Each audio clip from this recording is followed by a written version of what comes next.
یہ عربوں کی تہذیب تھی، عرب کا کلچر تھا۔ رات کے چور دن کے چودھری ہوتے تھے۔ رات کو چوریاں کرنا، دن کو مطمئن ہو کے ڈیرے پہ بیٹھ کے فیصلے کرنا۔ بی بی کا تجارت کا قافلہ آتا، یہ سامان چوری کر لیتے، ایک قافلہ لٹا، دوسرا قافلہ لٹا، تیسرا قافلہ لٹا۔ بار بار نوکر آ کے کہتے رہے کہ بی بی مکے کی گلیوں سے سامان چوری ہوتا ہے۔ چوتھے دن شریعت کی ملکہ نے حیا کا برقع سر پہ لیا، گھر سے نکلی، خرامہ خرامہ چلتی رک گئی آ کے ابو طالب کے ڈیرے کے دروازے پہ۔ عرب میں جب کسی کا چولہا بھی نہیں جلتا تھا، علی کے باپ کا ڈیرا اس وقت بھی چلتا تھا۔ عرب کے فیصلے سیدوں کے ڈیرے پہ ہوتے تھے۔ ڈیرے دار یہ خاندان تھا، مہمان ان کے دروازے سے بھوکا نہیں جاتا تھا۔ حاجیوں کو یہ کھانا کھلاتے تھے۔ حج کے دنوں میں سب سے بڑی سبیل انہی کے گھر میں لگتی تھی۔ سارا عرب جانتا تھا کہ آدھی رات کو بھی ان کے دروازے پہ دستک دو، کھانا بھی مل سکتا ہے، بستر بھی مل سکتا ہے۔ یہ میرے نبی کے خاندان کی تہذیب تھی۔ بی بی آ گئی حضرت ابو طالب کے ڈیرے کے دروازے پہ، سامنے مسجد پہ بیٹھا تھا علی کا شریف ترین باپ۔ بی بی نے آ کے دونوں ہاتھ ماتھے پہ رکھے، رکھ کے کہا ابو طالب میں ہوں خویلد کی بیٹی، باپ بھی میرا رئیس تھا، میں بھی رئیس ہوں، باپ بھی تاجر تھا، میں بھی تاجر ہوں، باپ بھی تجارت کرتا تھا، میں بھی تجارت کرتی ہوں۔ مکے کی گلیوں سے تجارت کے قافلے یمن شام مصر کے لیے جاتے ہیں، مکے کی گلیوں سے میرا سامان چوری ہوتا ہے، میں آپ سے پناہ لینے کے لیے آئی ہوں۔ اتنا جملہ کہنا تھا، یہ حضرت ابو طالب نے ایک لمحہ سوچے بغیر کہا، خدیجہ مطمئن ہو کے گھر چلی جا، آج کے بعد تیرا سامان کوئی نہیں لوٹے گا، آج کے بعد تیرے قافلے کو کوئی نہیں دیکھے گا۔ مطمئن ہو کے پیچھے ہٹنے لگی۔ بی بی خدیجہ کا نوکر آگے بڑھا، اس کا بی بی اس نے کہہ دیا ہے جا تو بھی رہی ہے، اس سے پوچھ تو صحیح، طریقہ تو پوچھ، یہ کرے گا کیا؟ محافظ بھیجے گا، رستہ تبدیل کروائے گا، رستے میں بندے کھڑے کرے گا، یہ کرے گا کیا؟ بی بی خدیجہ نے نوکر کے منہ پہ ہاتھ رکھا، شرم کر، بڑے بڑے گھروں میں چھوٹی چھوٹی باتیں نہیں کیا کرتے، بڑے بڑے گھروں میں چھوٹے چھوٹے سوال نہیں کیا کرتے۔ اس کا بی بی تو اتنی مطمئن ہو کے کیوں جا رہی ہے؟ بی بی نے کہا تجھے نہیں پتا یہ جو کہہ دیتے ہیں وہ ہو جاتا۔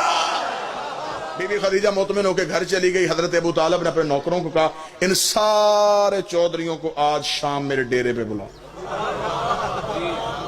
سارے اکٹھے ہو گئے، حضرت ابو طالب کے ڈیرے پہ آ گئے۔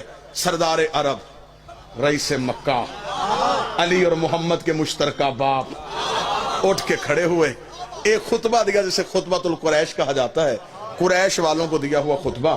حضرت ابو طالب نے سب کو اپنے ڈیرے پہ بلایا، بلا کے حضرت ابو طالب نے کہا دیکھو قریش والوں، آج خویلد کی بیٹی خدیجہ میرے گھر آئی تھی، اس نے شکایت کی ہے کہ مکے کی گلیوں سے اس کا سامان چوری ہوتا ہے اور مکے والے تم ہو، لہٰذا میں یہ نہیں کہوں گا کہ کون چوری کرتا ہے، میں صرف تمہیں یہ سمجھانا چاہتا ہوں آئندہ سے قافلہ نہ لوٹنا۔ حضرت ابو طالب کا جملہ میری پوری زندگی کی خطابت پلڑے پہ رکھی جائے، یہ جملہ پھر بھی وزنی ہے۔ حضرت ابو طالب کہ میں تمہیں گھر بلا کے صرف اتنا سمجھانا چاہتا ہوں، عورت کے قافلے لوٹنا کوئی مردانگی نہیں ہے، یہ تو طریقہ ہے، وہ پردہ دار مستور ہے، تم اس کا سامان چوری کرو۔ اتنا جملہ کہہ رہا تھا، یہاں ایک بندہ اٹھ کے کھڑا ہو گیا، اس نے کہا ابو طالب تیرے مشورے کا شکریہ، لیکن پہلے یہ بتا کہ ہم کریں تو کریں کیا؟ عرب میں کاروبار کیا ہے؟ پتھر بیچیں سوائے پہاڑوں کے؟ یہاں پہ ہے کیا مکے میں؟ نہ صنعت نہ زراعت، چھوٹے چھوٹے ہمارے قبیلے ہیں، اتنے دور دور کے ملک ہیں تجارت کے لیے، اگر وہاں تک تجارت کے لیے جائیں تو جتنا رستے میں خرچہ ہے اسی میں تو ہمارا مال چلا جائے۔ ابو طالب نے کہا تم نے مجھے پہلے کیوں نہیں بتایا کہ تمہارے پاس کرنے کے لیے کاروبار کوئی نہیں؟ علم معاشیات کا، علم اقتصادیات کا، علم اکاؤنٹس کا سب سے پہلا قانون علی کے باپ نے بنایا تھا۔ آج تک دنیا کا اسلامک بینکنگ نظام ابو طالب کے بنائے قانون پہ چل رہا ہے۔ حضرت ابو طالب نے کہا تم نے مجھے پہلے کیوں نہیں کہا تمہارے پاس کرنے کے لیے کچھ نہیں؟ جاؤ میں تمہیں مشورہ دیتا ہوں، جس کے گھر ایک اونٹ ہے ایک اونٹ لے آئے، جس کے گھر ایک گھوڑا ہے گھوڑا لے آئے، جس کے گھر ایک بکری ہے ایک بکری لے آئے، جس کے گھر کچھ بھی نہیں ایک مٹھ جو کی لا کے خدیجہ کے تجارت کے ایک سامان میں رکھ دو، جب تجارت کا قافلہ واپس آئے جس کا ایک اونٹ ہے 2 لے لینا، جس کے 2 اونٹ ہے 4 لے لینا، جتنا دو گے گھر بیٹھے اتنا منافع ملے گا۔ اب گئے گھروں میں جو تھا جو تھا، بابا جی اب مجھے معاف کر دیجئے گا، اب میں یہاں پہ جملہ چھپا نہیں سکتا. اب طریق نے یہاں پہ ڈنڈی ماری ہے, مورخ نے اسلامیات اور دینیات میں لکھا ہے فلاں بندہ اپنے گھر میں گیا, اس نے دیواروں پہ ہاتھ مارے, سوئی بھی نہ چھوڑی, سب کچھ اللہ کی راہ میں دے دیا, اس نے اتنے اونٹ اللہ کی راہ میں دے دیے, اس نے اتنے کنویں اللہ کی راہ میں دے دیے. قرآن منبر پہ لے کے آؤ, میں قرآن سر پہ رکھ کے طریق کا ضامن ہو کے اعلان کرنے کے لیے تیار ہوں. کسی نے بھی اللہ کی راہ میں نہیں دیا تھا, جس نے بھی دیا ڈبل کروانے کے چکر میں دیا. اگر کسی نے اللہ کی راہ میں دیا ہوتا تو خدا قرآن میں ذکر کر دیتا. میں دلیل دیتا ہوں, اگر کوئی اللہ کی راہ میں دیتا خدا قرآن میں آیت بھیجتا. جنہوں نے دیا ان کی روٹیوں کا بھی ہے, جنہوں نے نہیں دیا ان کے اونٹا بھی کوئی نہیں. اب گئے جو تھا لا کے حضرت ابو طالب کے ڈیرے. کہنے کہ ابو طالب ہم نہیں جانتے وہ کون ہے, سامان دیا تجھے, دگنا لینا ہے تیرے گھر سے آگے. حضرت ابو طالب کا سامان یہاں رکھو, چلے جاؤ. جب تجارت کا قافلہ واپس ہے ادھر نہیں جانا, ادھر آنا, میں تمہیں یہ مال دگنا کر دوں گا. اب سامان رکھ کے چلے گئے. ابو طالب نے مسکراتے ہوئے اپنے نوکر کو کہا, خدیجہ کے نوکروں کو بلا. بیوی خدیجہ کے نوکر آئے, حضرت ابو طالب کا سامان پورا کرو, یہی چوری ہوا تھا. جی تاریخ اسلام کی یہ پہلی ریکوری ہے جو پوری ہوئی ہے. چور اپنے ہاتھوں سے سامان مالک کے گھر چھوڑ کے چلے گئے. بی بی خدیجہ کے نوکر پریشان ہو گئے, انہوں نے کہا کل ابھی ہم نے شکایت کی ہے, آج سامان مل گیا, یہ کہاں سے ملا ہے, یہ کہاں سے آیا؟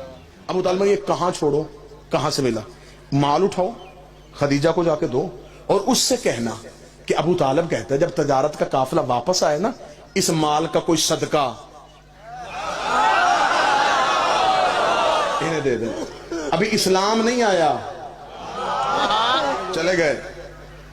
بی بی خدیجہ کے نوکر جا کے بی بی کو خبر دی کہ بی بی سامان تو سارا مل گیا. بی بی نے کہا سامان سارا مل گیا, پھر کہنے کہ وہ ابو طالب نے کہا ہے کہ اس مال کا کچھ صدقہ.